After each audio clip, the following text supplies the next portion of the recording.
What's up, my Century Units? It's the Central Man here, so back again with another WCW pay-per-view review. So we're going back to the year of 1999. The last 1999 WCW pay-per-view I reviewed on this channel was Uncensored 99. That was memorable for the main event. It was Ric Flair taking on Hulk Hogan in a First Blood Steel Cage match. I don't want to talk about that match, but besides the main event, it was a good show, Uncensored 99. So we're going to travel to late 1999 in the second half of the year. Wow, 1999 was the beginning of the end of WCW, of their popularity. Their booking decision is all over the place. I think their pay-per-view buy rate was starting to decline. Their live gate attendance was also declining. Their attendance was starting to decline because at this moment in time, really the World Wrestling Federation really beat WCW in the ratings wars. You had a former WWF head booker, that is Vince Russo, and his co-writer, that is Ed Ferrara, going to World Championship Wrestling. So the reason why I'm going to talk about this, so the 1999 WCW pay-per-view I'm going to review is Mayhem 1999 at the Air Canada Centre. Right now it's called the Scotiabank Centre in Toronto, Canada, on the 21st of November 1999. And by the way, this pay-per-view took place 1 week after Survivor Series 99. That show was memorable for who run over Stone Cold Steve Austin, and also the debut of Kurt Angle. Anyway, so the attendance for the show was 13,839. Mayhem 99 received about 200,000 pay-per-view buys, a downgrade than the previous year's pay-per-view. That is the final World War III pay-per-view in WCW history. I think the main event of that show was DDP versus Bret Hart for the United States Championship. World War III 98 received about 250,000 pay-per-view buys. It kind of declined a bit, so anyway, so the commentators for the show, I'm talking about Mayhem 99, that is Tony Schiavone and Bobby the Brain Heenan. By the way, this show, Mayhem 99, it replaced World War III. This is the first pay-per-view in Canada that WCW ever did. First of two, actually. So the second WCW pay-per-view in Canada, that will be New Blood Rising in the year 2000. I'm not going to talk about that pay-per-view anytime soon. So this is the second pay-per-view of the Vince Russo era. The first one was Halloween Havoc 99. So at Halloween Havoc 99, sorry I'm stumbling by the way, my apologies. Anyway, so at Halloween Havoc 99, this pay-per-view is evolving around the WCW World Heavyweight Championship. So yeah, at Halloween Havoc 99, you had Hulk Hogan taking on Sting. Hogan was wearing his street clothes, and they did the reenactment of the Finger Poke of Doom, what they did at the first Nitro of 99, with Nash versus Hogan for the world title. They did the Finger Poke of Doom. That was the same time when Mankind defeated The Rock for the WWF title. Yep, they kind of reenact the Finger Poke of Doom on a pay-per-view. This time it's Hogan and Sting, so Sting won the world title from Hogan. Then at the same night, Sting faced Goldberg in a non-sanctioned match. Goldberg defeats Sting. Goldberg defeats Sting for the WCW World title, but they kind of reversed the decision because Sting didn't really say it's going to be a world title match, and as a result, Sting was really stripped of the WCW World Heavyweight title. So this pay-per-view is built around the World Title Tournament. It was a 32-man tournament. I think the next tournament, 32-man tournament in pro wrestling they did will be in TNA. This is like a decade and a half later, and that was that was the TNA World Title Tournament. That was in 2015. He had two women in it, but that was won by EC3. So that was the last time a pro wrestling company did like a 32-man tournament. I don't think AEW is doing that because CM Punk vacant the world title in our current timeline. So anyway, so yeah, like I said, so Sting got stripped the title for whatever reason. So anyway, so and also Russo's time in WCW, I really think Russo actually he was known for making tournaments. You know, like I said, he was the head booker of the World Wrestling Federation. He didn't give his notice to the Federation because the whole bulk of the roster was doing a show in the UK.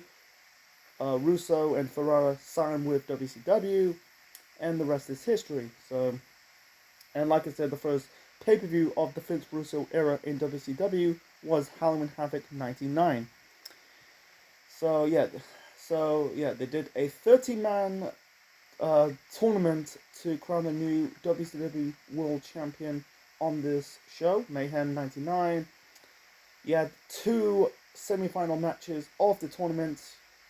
So I think this show took place. This is basically 1 year after the whole Deadly Games tournament that was won by The Rock. You know, that's another story for another time. So anyway, let's get to this match, this show. So anyway, it was a bit of a cold open. So I'm trying to get to the backstory of it. Anyway, so like I said, you know, like Mayhem's the first pay-per-view in Canada, and it's revolved around a world title tournament. Anyway, so the first semi-final of the world title tournament, we got Chris Benoit taking on Jeff Jarrett, and this was Jeff Jarrett's first WCW pay-per-view match back in the company because his last match in the World Wrestling Federation was against China. That was at No Mercy '99. That was a housekeeping match. So China won the Intercontinental Championship from Jeff Jarrett. Jarrett kind of hold the WWF from ransom because his contract expiring, and also at this moment in time the WWF went public. You know, trying to get the stock market money. That reason why he's did TNA years later. Anyway, so he's basically dubbed as the Chosen One. I don't want to get into it. So, you can tell like they're giving Benoit a chance. So we'll get more of him later on in this review. So the match between Benoit and Jarrett, it was good. I really liked this match. Benoit was wearing wearing a maple leaf tights. It's basically blue tights with the red maple leaf. I think they missed an opportunity to have Benoit wearing. I prefer Benoit wearing the red tights with the white maple leaf. That's just me. So I think this was really good. I like this match back and forth between Benoit and Jarrett. And this is like the same repetitive booking throughout the whole show, run-ins and interference. And then this match was interfered by the Creative Control team. That is, you know, really the former and future Harris twins. You know, there were the former Beverly brothers, former members of the DOA in the WWF, and their names are Gerald and Patrick. You know, and also Jarrett was ties with the Powers Who Be. That was Vince Russo before he was a on-screen character. You know, the Powers Who Be. And yeah, Patrick and Gerald is basically taking shots of Pat Patterson and Gerald Briscoe. They are basically Vince McMahon's stooges, you know. Anyway, yeah, it was not a lot, but a lot of interference by the Creative Control team, you know, Patrick and Gerald. And then you got Dustin Rhodes, you know, helping Benoit. Like one more in the match, you know, Benoit hits Jarrett with the flying headbutt off the top rope. And Patrick or Gerald pull Benoit out of the ring. Yeah, I'm trying to get to the end, by the way. So in the end, Benoit hit Jarrett in the head with the guitar, And yeah, Benoit pins Jarrett to win this match, and Benoit advanced into the final of the WCW World Title Tournament. And afterwards, the Creator Control. Sorry, a bit of a tongue moment, by the way. My apologies.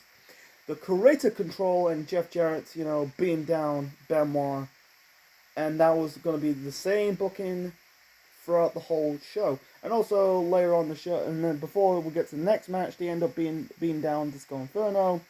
Then there was one segment after that with you had Jeff Jarrett, the Creator Control, that is Patrick and Gerald, with the Powers Who Be, that is Prince Russo, off screen. He said to Jarrett that you've blown it, you got a whole night to prove yourself, or the favorite is off. And I think Jarrett called Russo or the Powers Who Be a Yankee. Anyway, so the next match, this is for the WCW Cruiserweight Championship. Disco Inferno defending the belt against Evan Courageous with Medusa in his corner.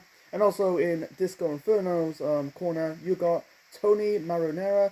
Tony Marinara is the former Tony Mameluke, member of the FBI in ECW.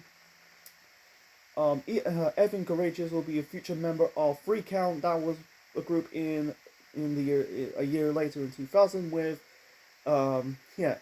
Shannon Moore and Shane Helms, the future Hurricane. So the backstory is that Disco Inferno kind of like owns money with a crime mob, the crime mafia. So he bet I think he's betting money in the horse racing or the dogs, whatever. So brought in Tony Marinara, and also it's not just the Cruiserweight title was on the line. I think it was 25 grand was also on the line. It's basically, who wins the title who also gets the money. So Marinara was on commentary, kind of like asking Bobby the Brain Heenan that, if you were the brain, why are you so thinking? And also in this match, he said if Disco failed to win this match, he has to bring the boys. We'll get to that shortly. Wow, the Cruiserweight division, and also this match was okay, by the way, but wow, like I said, 99 was a decline of WCW, of their popularity, and also the Cruiserweight division declined, The golden era of WCW's Cruiserweights are over, It got popular in 96, 97, and 1998, sorry, my apologies, I'm speaking too fast, by the way. So the Cruiserweight popularity in WCW was 1996 to 1998. Fast forward to 1999, you could tell that we never got getting some great Cruiserweight action again until 2001, but that was too little too late. So the match was okay, the fans were chanting boring. It wasn't really a boring match, it was really a standard match. People want to see the fast-paced Cruiserweight action. We never got it, that's why the Cruiserweight division kind of declined, because people want to see risk-taking, high-flying moves. That's why the Cruiserweight division got over in 96, 97, and 1998.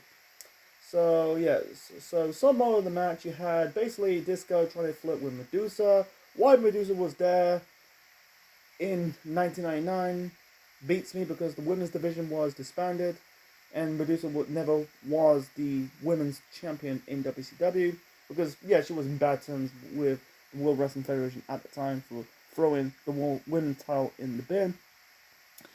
So Disco kind of flirted with Medusa, trying to kiss her, but instead Medusa slapped him. Then you got Tony Marinara came out of the commentary era, trying to flirt Medusa by himself, showing her his watch. It was I don't know what watch is that, probably a Rolex or something. And then Courageous trying to go after Marinara. Disco grabbed the chair instead of hitting Courageous, but instead he hits Marinara probably in the back. In the end, Courageous won this match, become the new Cruiserweight champion, and also he got the 25 grand. So, and also the next night on Raw, the next night on Nitro, actually, this was, Marinero introduced the boys. That is Big Vito and Johnny the Bull. That's Johnny Stromboli. I think Stromboli was also part of the FBI. I don't know who was part of the ECW's FBI or WWE's version of the group in the Ruthless Aggression era in 2002, 2003 era of SmackDown. So anyway, so it was an okay match. And by the way, Medusa went on to win the Cruiserweight title. I think it was at Starrcade, and that was basically the Cruiserweight title was dead after Medusa won it, and then at Sold Out, Oklahoma won it. You can tell that the title was dead, no credibility. You know, it's the same title that Rey Mysterio won it, Eddie Guerrero, Dean Malenko, Chris Jericho, Hugo Guerrero, Billy Kidman. The list goes on and on and on. So like I said, okay match. Like I said, the cruiserweight division is dead at this moment in time. Yeah, like I said, brought back in 2000, revived a bit in 2001, but too little, too late.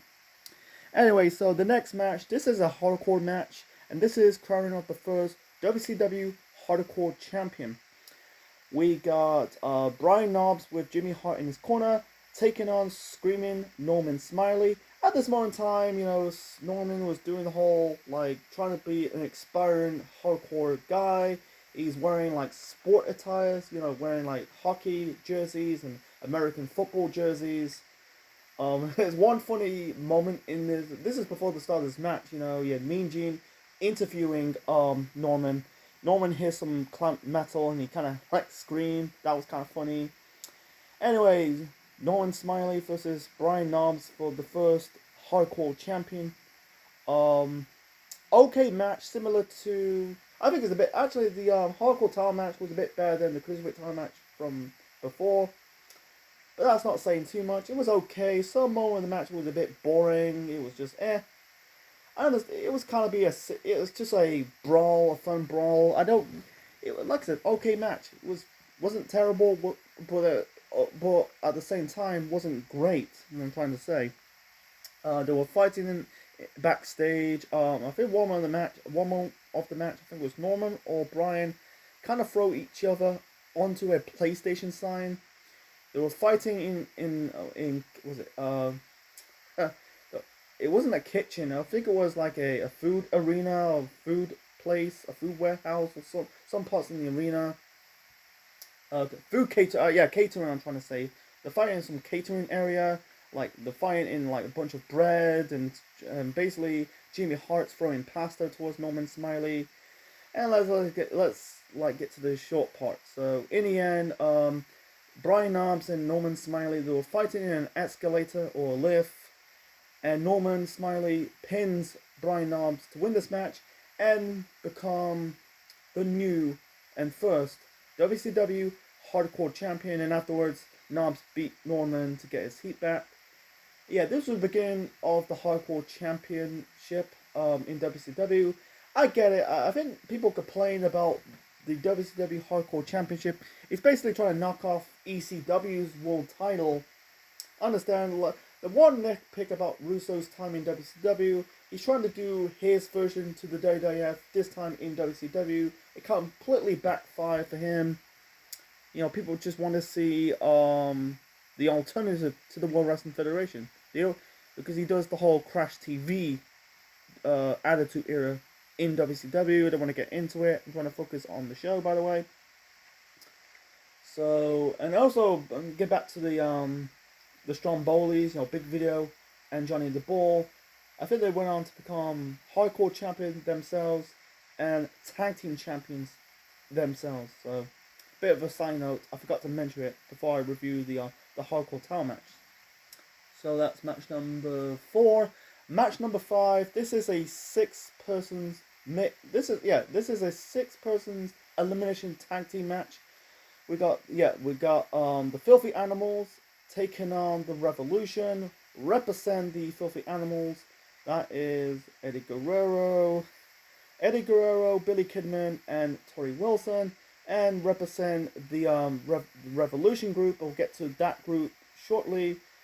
That is Dean Malenko, Perry Saturn, and Asia. Asia is basically their answer to China. You know, people say it's a ripoff. and Asia's real name is Christy Wolf.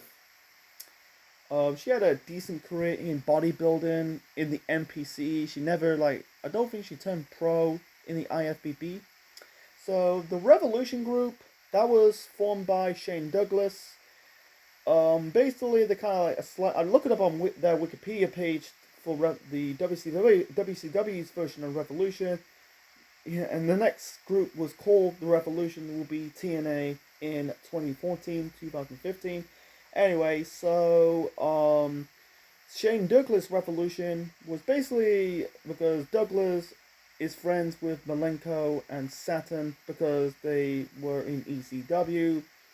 They were kind of like a slight fan favorite type of group because basically they got again slated by the WCW management because they'll focus on the older guys instead of the young talent. It's kind of like a prototype version of the New Blood in the year 2000. You know, they were the young, hungry guys, also getting slated by the older guys who's taking, TV time, the top spots in the company.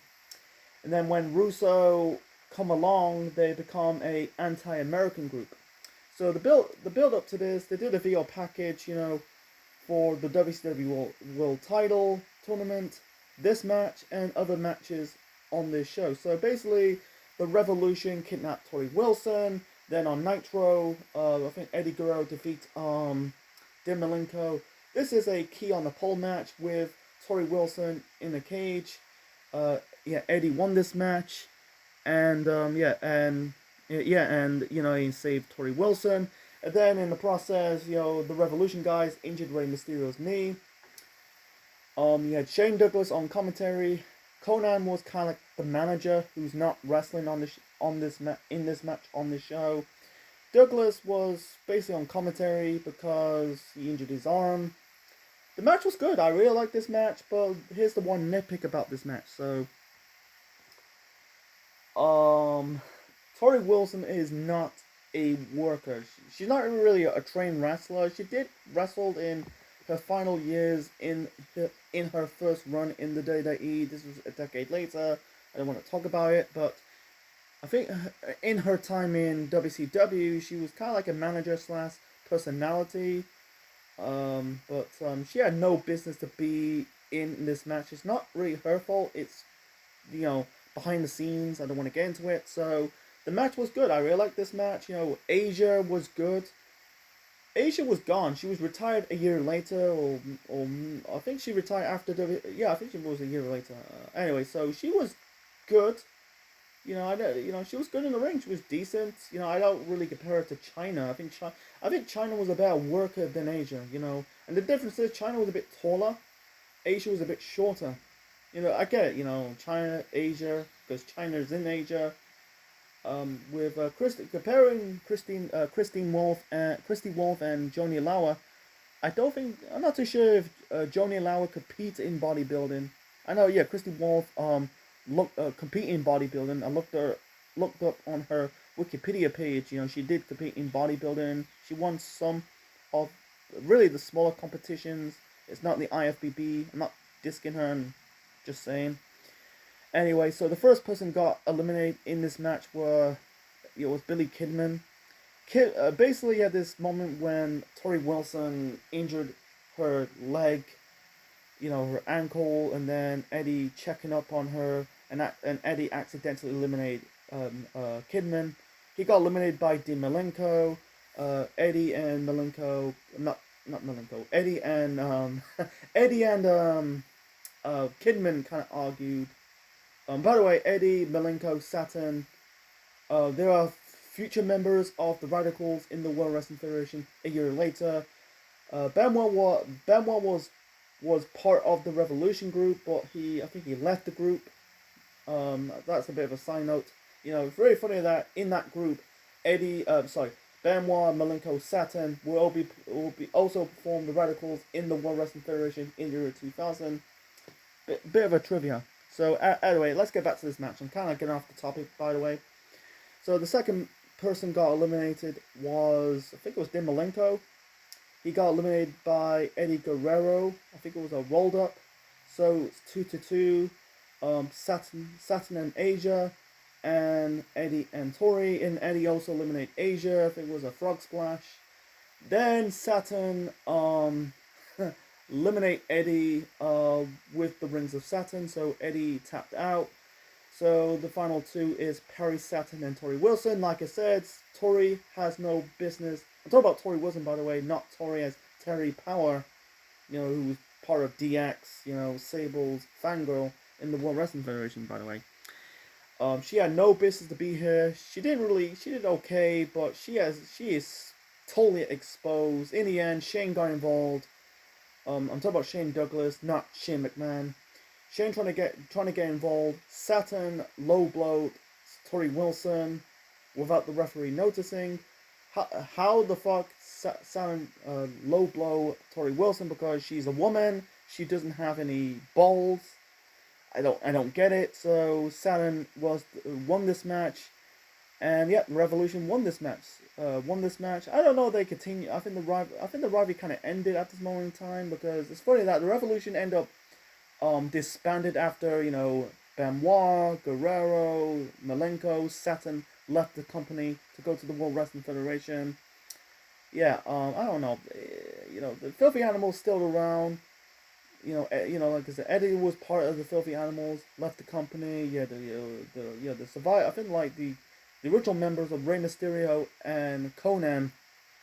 He ended up introducing, putting Hoofy to Guerrero, who ended up doing the Rock, mimicking the Rock gimmick, and Tigers into that group. That'll be in the year 2000 when they were feuding MIA. Anyway, so like I said, it was a fun, good match for what it is. But yeah, like I said, putting Tori in this match, I understand why, because Ray is injured. Conan, I'm guessing he do want to wrestle, so it's just what it is. So, but besides that, a fun match to watch. So after that, you can tell this. Actually, that's match number 5. So match number 6. No, match number 5. Actually, we had the first semi-final match. That was Benoit Jarrett, the cruiserweight title match, the hardcore title match, and the 6-person tag team match. Then we got, this is a retirement match. Loser must retire. We got Buff Bagwell taking on Kurt Hennig. That is formerly known as Mr. Perfect in the World Wrestling Federation. So the storyline for Hennig that if he loses a match, he end up retired. This is, WWE will do the similar storyline a decade later to Ric Flair that led to his final match in the WWE against Shawn Michaels at WrestleMania 24. Sorry, I'm stumbling, by the way. My throat is a bit dry, but anyway, so WWE end up doing the same storyline, but a bit better than what WCW do it. We'll get to more of that shortly, a decade later. So Hennig was losing matches, in this in this world title tournament and further matches before this match on the show. He lost by countout. He lost by disqualification. You got the Patrick and Gerald, the Creative Control guys, attacking Hennig, and then he lost by submission. So, and basically, if Hennig loses by a pinfall, he will has to be forced to retire. So, anyway, before the start of this match, you had Jarrett and the Creative Control team beating down both Bagwell. To basically, Jarrett has to fulfill the promise by the powers will be, or his favor is off. Anyway, so sorry, I'm stumbling, by the way, I'm speaking too fast. So, and speaking of the Creative Control team, Patrick and Gerald and Jarrett, before the start of this match, they end up beating down Kurt Hennig, and then both Bagwell come to the rescue, and the match kicked off. So, anyway, the match was okay. It was a bit mediocre. It was just basically punch. But it's just punch, by the way, and one rest hold. I'm not saying it was a terrible match, but it was anything important, nothing fancy. In the end, Bagwell got the victory, hit the blockbuster onto Perfect to win this match, and Kurt Hennig must retire. He had this whole "Thank you, Hennig" chant. The crowds chanted "Thank you, Hennig." And unfortunately, retirement matches in in pro wrestling don't mean shit. Every time a wrestler lose a retirement match, they end up retired, but they end up not retiring even longer. So it's just what it is. He ended up being part of the Creative Control team and the Powers Will Be a month later. So what's the fucking point? I'm not gonna be angry. It's just laughable at this moment in time. And by the way, this match is the only match that was a clean finish. No outside interference, no run-ins. Basically, Bagwell defeat Hennig clean. That was match number 5. Match number 6. This is the second semi-final match of the WCW World Title Tournament. Bret Hart taking on Sting. I think that's their second match they have. The first match was at Halloween Havoc '98, and it was not that good. This match was good. This had to do with, like, Bret and Sting, the both stars in the 1990s. You know, basically faces of in two companies of the World Wrestling Federation and WCW.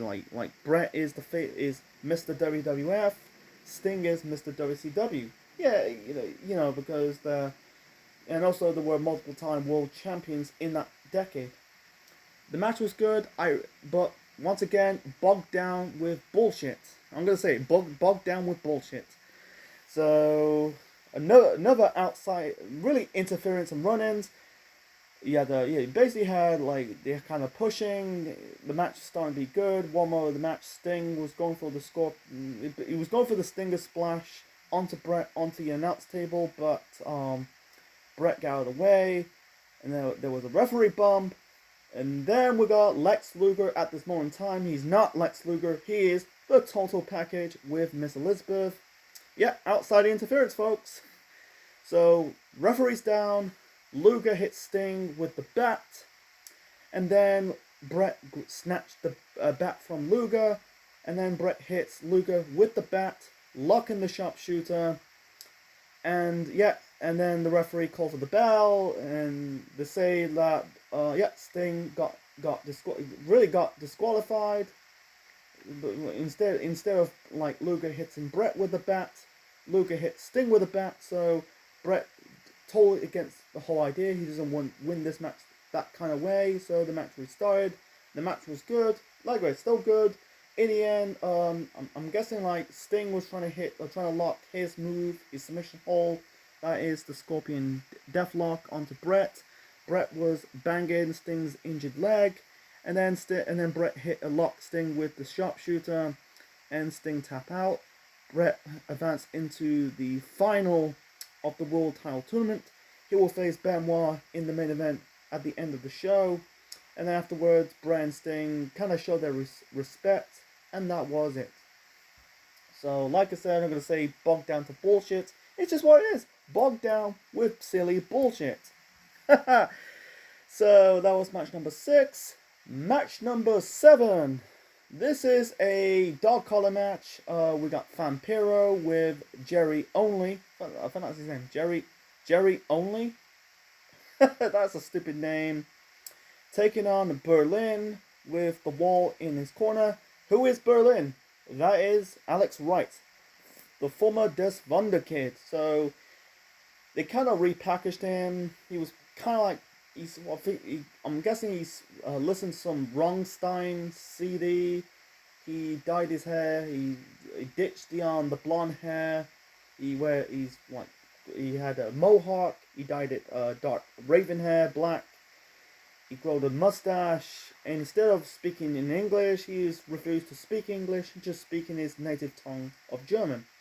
He brought in his translator, that is Uta Lorendorf. She didn't really speak German, or not speaking in a German accent. She was speaking in her local accent. And the Wall is just, I don't know. I don't think the Wall is just the bodyguard of Berlin. The character kind of tweeted because over the events in 1999, some kind of like Scoob massacre, something. I don't want to get into that. And Berlin was kind of like booked like a loser. He was losing matches. He was kind of like floundering. I'll get to a little bit about Berlin shortly. And speaking of, and also, and I heard like it was unpopular by the WCW fans because it was a bad gimmick. And speaking of bad gimmicks, you got Ed Ferrara as Oklahoma, personating Jim Ross with Dr. Death Steve Williams in his corner. Holy shit! And they were taking shots at Jim Ross because he had the bald palsy. Yeah, Russo and Ferrara end up apologizing to JR. This was in later years, but doing this, that is just basically taking shots at Jim Ross. And people say, to this day, I consider Jim Ross as one of the best wrestling commentators of all time. Why are you making fun of him? This is similar to Vince also takes shots at Jim Ross. This is in 2005 when he dressing up like a doctor, pulling things out of Jim Ross's ass. Why are you making fun of Jim Ross? I don't get it, you know. In this match, he was doing the commentary, by the way, Ed Ferrara's Oklahoma, future WCW Cruiserweight Champion. I'm not going to talk... there's nothing much about this match. The match was dog shit, but it was funny of Oklahoma's personation of Jim Ross. You know, he's doing Vampiro, Vampiro, you know, doing the same mannerisms of Jim Ross. So, back to this match. Like I said, nothing to talk about. This is a crap dog collar match, you know. I'm not saying it's the worst, but one of the worst. I've seen better dog collar matches in the past, but this is crap. But, you know, yeah, I think, like, Jerry only kind of handcuffed Berlin. The whole bulk of this match is mostly Vampiro and the Wall. And then when I'm guessing like or something like that, or basically Jerry only handcuffed. One of them got handcuffed. This is getting stupid, by the way. The Wall trying to pin Vampiro. Berlin tells he's speaking German, by the way. Berlin tells the Wall do not cover. So the Wall left, and he basically cost Berlin the match. It cost Berlin the match. In the end, Vampiro won this match. And then afterwards, Dr. Death Steve Williams came to the ring, took out both Vampiro and Only. Is it really Only? That's a stupid fucking name, by the way. Jerry Only. What the? He was part of the Misfits, by the way, so that was it. So, anyway, and as for Berlin, he ended up ditching the gimmick. You know, he ended up just calling Alex Wright his real name. I don't know, he has that unique look, you know, but maybe, I don't know, yeah, it was cheesy. It was better than the Disfunda Kid, you know. I'm guessing like in 98 he was starting doing like ripping on Americans, you know, but he was doing the whole dancing gimmick, you know. I think it was a desperate attempt to make Alex Wright a serious character, but unfortunately it didn't really pan out that way. So we got, 3 more matches to go. I think match number 8. Match number 8, by the way, we got Lex Luger taking on Ming. By the way, Ming cost Luger a match against Sting. That's the reason why Luger interfered in Sting's match with Bret Hart earlier on the show, because Ming was in this feud with Luger, you know, because Ming cost Luger his match against Sting in the World Title Tournament. So, yeah, we got this match. Luger and Sting. I cover their matches in 95, and then fast forward 4 years later, the match quality between Luger and Ming hasn't improved. Boring match as shit. Luger is kind of like selling like a neck injury after he got attacked against Bret in his match with Sting with the bat. I don't get it. It's really funny that when Luger's wearing the neck brace, it's really funny that years later he ended up like having like some spinal stenosis. This is like in 2005. You know, he was in a fucking wheelchair, lost all his muscles. It's kind of like predicting the future of Lex Luger. Anyway, so the match was, like I said, was not that good. In the end, Liz kind of fucked up. You know, she kind of missed her cues, trying to spray Ming with the mace, but instead, she kind of accidentally sprayed Luger in the face. I'm guessing like Ming ripped up the neck brace, locking the tongue of death grip, and Ming won this match. So that was it. You thought that was the end of the relationship between Luger and Miss Elizabeth. And by the way, I think they were married in real life until the whole situation in 2003. dramatic abuse and Miss Elizabeth commits suicide. I don't want to get into that. But they end up reunited and then aligned themselves with Ric Flair, top team package. Another story, another time. So the next match, this is for both the WCW United States and Television Championship. Scott Hall defending both the belts against his mysterious opponent, and that mysterious opponent is Booker T. Original match was supposed to be Rick Steiner defending the TV title against Scott Hall, but he no-showed the show. But in reality, he got attacked by Sid Vicious on the go-home show to Nitro. And for whatever reason, they awarded the TV title to Scott Hall. And by the way, he won the United States title on Nitro in a four-way ladder match. So before the start of this match, Scott Hall, he got a pop. This is Bizarro World. Yeah, that's Canada. Cheering the heels and booing the babyfaces. Hall did the whole "Hey yo" and Kevin Nash is gonna show up. Yeah, let's talk about Scott Hall versus Booker T for both the US and TV title. Okay match, but it was bogged down with more bullshit, more outside. Basically, it is outside interference, but it's interference running. You had Jeff Jarrett and the creative control team, that is Patrick and Gerald. The Harris twins. They interfered in this match, trying to keep this match short. It was an okay match, by the way, but like I said, bogged down with interference, run-ins. Jesus Christ. So in the end, Hall hit Booker T with the outside edge to win this match and retain the US and TV titles.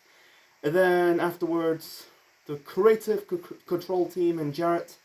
I'm trying to speak it fast, by the way. Yeah, I know it's creative control team, Gerald and Patrick. I'm going to call them Gerald and Patrick. This is getting confusing, by the way. So, Gerald and Patrick and Jarrett end up beating down Booker T afterwards. And then we got the debut, I think it's the debut of Midnight, She's kind of like the female muscle of Holland Heat, because at this moment in time, Holland Heat was reunited after slightly breakup, because Stevie Ray was part of the NWO. Anyway, so Midnight clean house, beat both, Gerald and Patrick, the creative control team, and that was it. So Midnight, Asia and Midnight, I'm guessing it's their answer to China. I would compare Midnight, their version of China than Asia. Don't get me wrong. With Asia, she's got muscles, but in reality, she's just small. I don't know how short is Asia, but with Midnight, I compare her to China than Asia. I'm talking about Midnight. I'm comparing, Midnight to China, because I think Midnight's taller, probably the same height as China. That's just me. So Midnight never stick around with Holland Heat. She kind of left the company. I think it was during the rivalry between Booker T and Stevie Ray. That was the start of the next year. I don't want to get into it. So because I covered I think Spring Stampede and Uncensored 2000. Go and check it out on the channel. And by the way, as for the TV title, I think Scott Hall, by the way, I think Benoit went on to win the United States title from Scott Hall at Starrcade. He awarded the US title at Starrcade because Hall suffered a knee injury. As for the TV title, this is bullshit. Not bullshit, but here's the funny story. So basically, you have this segment between Hall and Nash, and Kevin Nash put the TV title in the trash bin, and then months later, here's the question, who is the last WCW television title of champion? Yeah, I'm gonna say it again. So who is the final television champion in WCW history? Who is it? Anybody? I'm gonna tell you right now. Hacksaw Jim Duggan. That's right. Jim Duggan is the final WCW TV champion in its history, in its existence. Instead of beating someone for the title, he just found it in a bin, in the trash can, or wherever. You know, it's similar to the whole Midian finding the European title in Shane McMahon's bag. Worst title change in the history of professional wrestling. So let's move on to the next match. By the way, it's an okay match. You know, Scott Hall and Booker T. But like I said, bogged down with bullshit. BDBS. So moving on, moving on to the next match. So I don't really call it a match. So we got David Flair taking on Kimberly. So wow, this was wacky. This is involving crowbars, stalking, getting run over, and more bullshit. So, you know, so I'm guessing like Kimberly wants to have sex with David Flair, trying to lure him to a motel room or some kind of like hotel room. But Ric Flair showed up. So it's involving David Flair becoming a psycho, you know, threatening Kimberly with a crowbar. And, you know, you had, stalking Kimberly, you know, disguise himself as a security guard. And then, and David Flair got ran over by a car. That is Kimberly, by the way. Kimberly. I think that angle when David Flair got run over by the car is, I think it's before, or even, I think it's after when WWF, this is after when Stone Cold Steve Austin got hit by a car. I don't know, it's one or the other, so. And the whole DDP as the psycho, serious heel, it don't really work. DDP is a good heel. Yeah, WWF tried it again in 2001 in the Evasion storyline, did not work. I think, like, DDP as a heel in the early 90s, 91 to probably 96, he was more like a cocky heel, you know, the stuff with Max Muscles and the arm wrestling competition. He was better, he did his own talk show on WCW programming. He was more like a cocky heel, but this stuff, I think it became more of the psycho heel.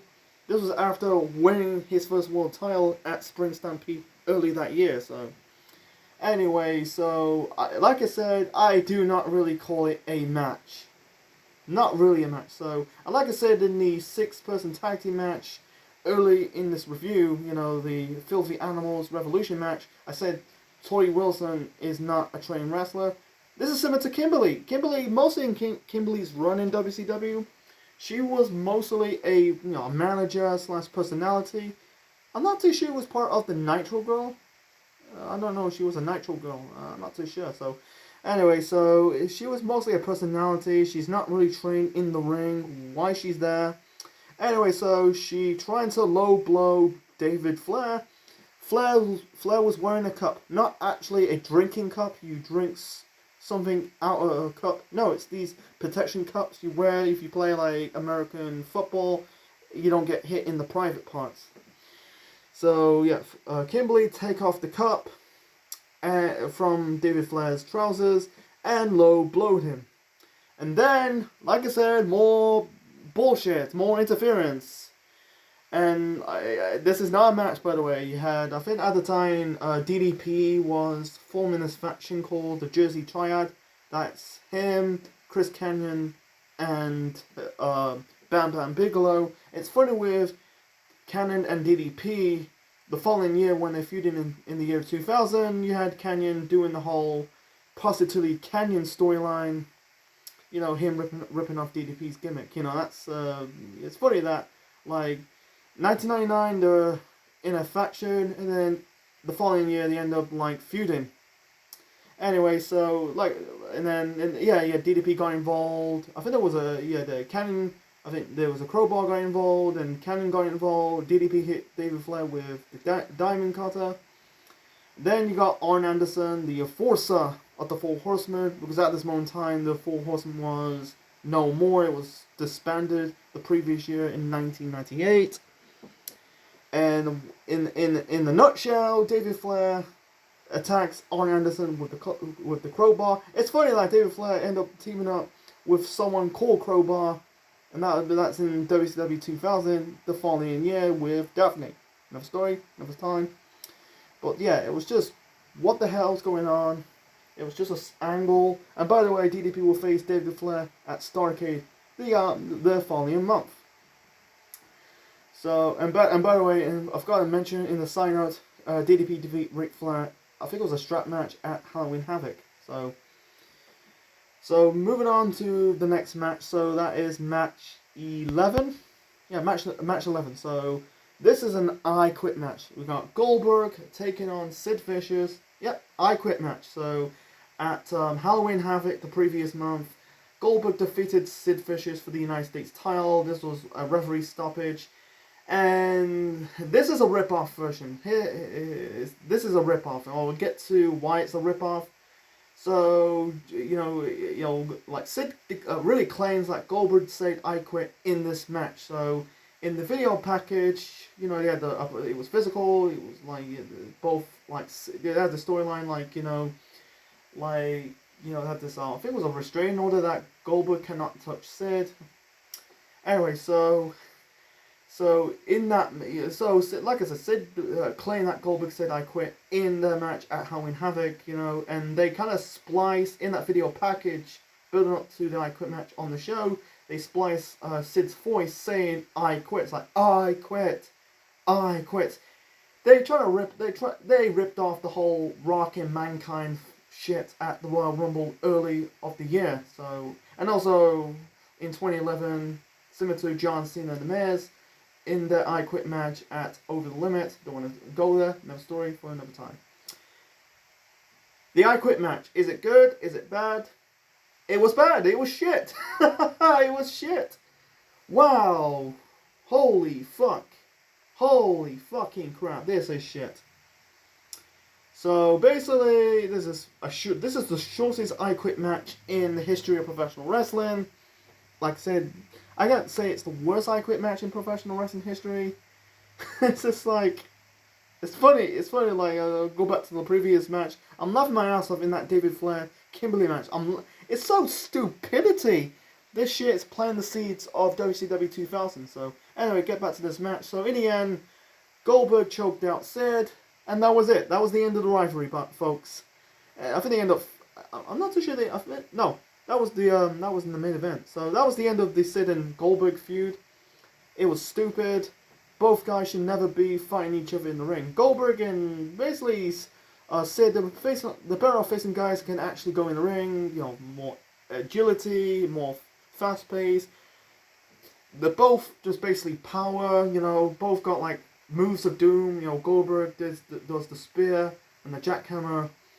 And Sid does the choke slam, the big boot, and the powerbomb. So, it's just like, holy shit, man. Holy shit. So, moving on to the main event, folks. And this is the finals of the WCW World Title Tournament. We got Chris Benoit taking on Bret the Hitman Hart. This is their second time they fought.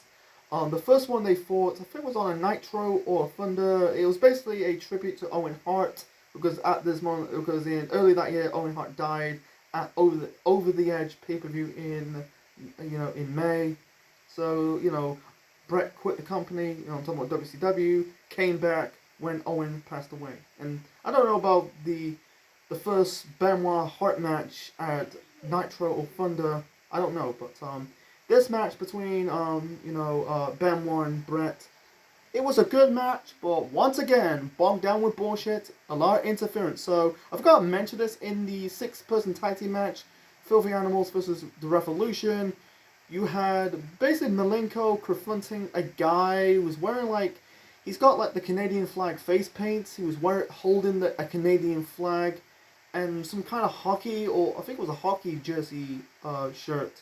I don't know what team was that, so I think and then it's funny, during this match, Malenko dressed up as the fan with the Canadian face paint.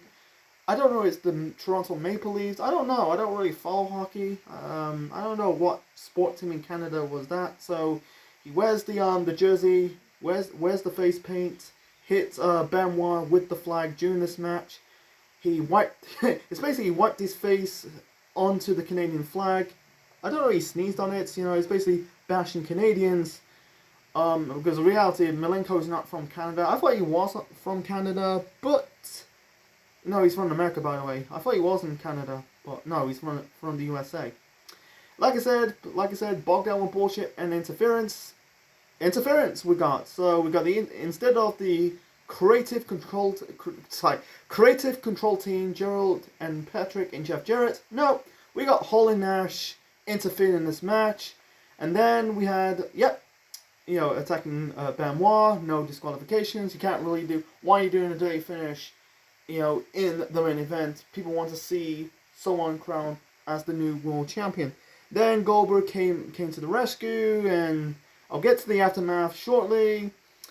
In the end, Benoit trying to lock in the cripple crossface onto Bret Hart. Bret countered it. In the end, Bret locked in the sharpshooter onto Chris Benoit. Benoit tapped out, and Bret Hart won the WCW World Title for the first time since he debuted with the company almost 2 years. He debuted at Starrcade '97. So afterwards, I think Benoit and Bret show their respect. Bret's family came to the ring, mostly his wife and kids. Basically paying tribute to Owen, who, like I said, lost his life early this year. In that year, sorry, trying to mean. And the show goes off the air. I think I'll get to Benoit shortly. I'll get to the aftermath shortly. So I think Bret winning it was a right move because he's doing it for his brother Owen. I think it's the first of 3 WCW World titles he won in his career. And this was Bret's first World title win in his career for almost 2 years. This is the same country, I'm talking about Canada by the way. This is the same country that Bret lost the WWF title to Shawn Michaels at Survivor Series 1997 in Montreal in the Montreal Screwjob. It's very funny, fast years, 2 years later, he won the WCW World title. It's funny, it's 90 Day, he got screwed, not like he didn't got tap out in that match against Shawn Michaels, but it was a realized screw job because he was going to WCW, and fast forward 2 years later, he beat, basically made Benoit tap out with the same hold. It's funny, it's the same hold that Bret lost the title and won the title in those 2 different shows, Survivor Series 97 and Mayhem 99, so I think it's the first of 2 or first of 3 WCW World titles Bret will won. And by the way, the whole stuff with with Jarrett and the whole stuff with Bret and not Bret. Why do I keep saying Bret? By the way, this whole stuff with Hall and Nash, and I think it's before or even after. It's not too long that Russo reformed the NWO, not the NWO Black and White, not the NWO Wolfpack. No, the NWO 2000, that is the silver and black. I'm guessing this is their desperate attempts to sell some more t-shirts. And speaking of the Montreal Screwjob, the following month at Starrcade in 1999, in the following month he fought Goldberg for the world title. And they try to re-act the Montreal Screwjob. And this time in the American capital of Washington. You had Roddy Piper as basically the special guest referee or the enforcer. Bret did the sharpshooter on Goldberg. Piper ring for the bell. Washington Screwjob, folks. And also that same night, in that same match, Goldberg super kicked Bret in the face. He suffered a concussion. Boy, he ended up wrestling matches in the end of '99, going into the start of the 2000. Bret ended up, his concussion is career ending. He won't wrestle again for another 10 years, until the whole when he returned to the WWE in 2010, the feud with Vince at WrestleMania 26, to his one match with The Miz, and he appeared in the match against Team WWE versus Team Nexus at SummerSlam 2010. So for Benoit, I understand, they give Benoit a chance, because I think one criticism about WCW, they were basically they were focused on the old guys like Hogan and Flair and Sting, but not focused on pushing young guys. I think Russo's I think Russo's time in WCW, he was giving the young guys a chance, like guys like Benoit, guys like Booker T and Jarrett. In the following year, Jarrett and Booker T went on to win the world title the following year in the early 2000s. So, and Benoit went on to win the world title at Sold Out after Bret faking the title, and then and then Benoit faked the world title, left WCW, going to the WWF, and brought with him Malenko, Saturn, and Eddie, and reformed the Radicals, and the rest is history. So, anyway, so my final rating. By the way, this is the first of 2 Mayhems in WCW history. The second one that was notable for Scott Steiner winning his first and only World Championship in his career against Booker T in that rip-off Hell in a Cell. Anyway, so my final rating of Mayhem 99, I give it a 5.5 out of 10. It's back and forth between 4 out of 10 or 5.5 out of 10.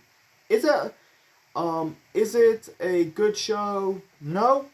Is it a bad show? Not really. This is a fun down the middle of a pay-per-view.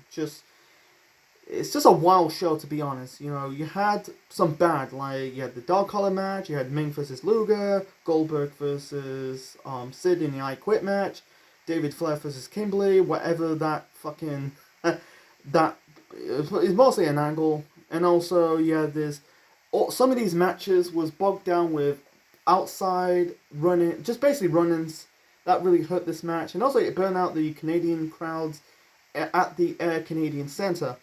The OK is the OK, like the title matches on the show, like the Cruiserweight title match, the Hardcore title match between Norman Smiley and Brian Knobbs, Booker T, Scott Hall for both the US and TV titles. It was okay, but it was bogged down with interference. But the good is the good. I really like the matches in the show, like the opener, Benoit Jarrett. You had Sting and Brett, Benoit Brett. And the 6-man tag team match. That was also good, you know. Like I said, the show wasn't bad, but it wasn't good. This is just a wild show. This isn't okay. I suggest not to watch Mayhem 99. For me, you can probably watch Benoit Jarrett, Benoit Brett and Sting, and the 6-man tag team match. Yeah, this is a fun in the middle for me, in my taste. So, anyway, so I hope you enjoyed my review of WCW Mayhem 1999. Leave your thoughts in the comment section below. Smash like button, click the bell, click the like, subscribe to the channel, be part of the Central Unit for more wrestling videos and more. Next time, don't worry, we're staying in 1999. Don't worry, I'm not reviewing Starrcade 99. That's for another time. We're staying in 1999. So, in the history of this segment on my channel, I never review a Slamboree show, so I'm going to review a Slamboree pay-per-view in WCW history. Yeah, I'm going to review Slamboree 99. We're going the early parts of 99, really in the first half of the year. This is before WCW starting to decline in popularity. Yeah, the Slamboree 99, it's not really, I think this is one of the pay-per-views that WCW is starting to decline in their popularity, so that's next time, folks. So this is Essential Man officially signing out. Check you later, folks. And that's my review of WCW Mayhem 1999. Wasn't a good show. Wasn't a bad show. It was basically a wild show.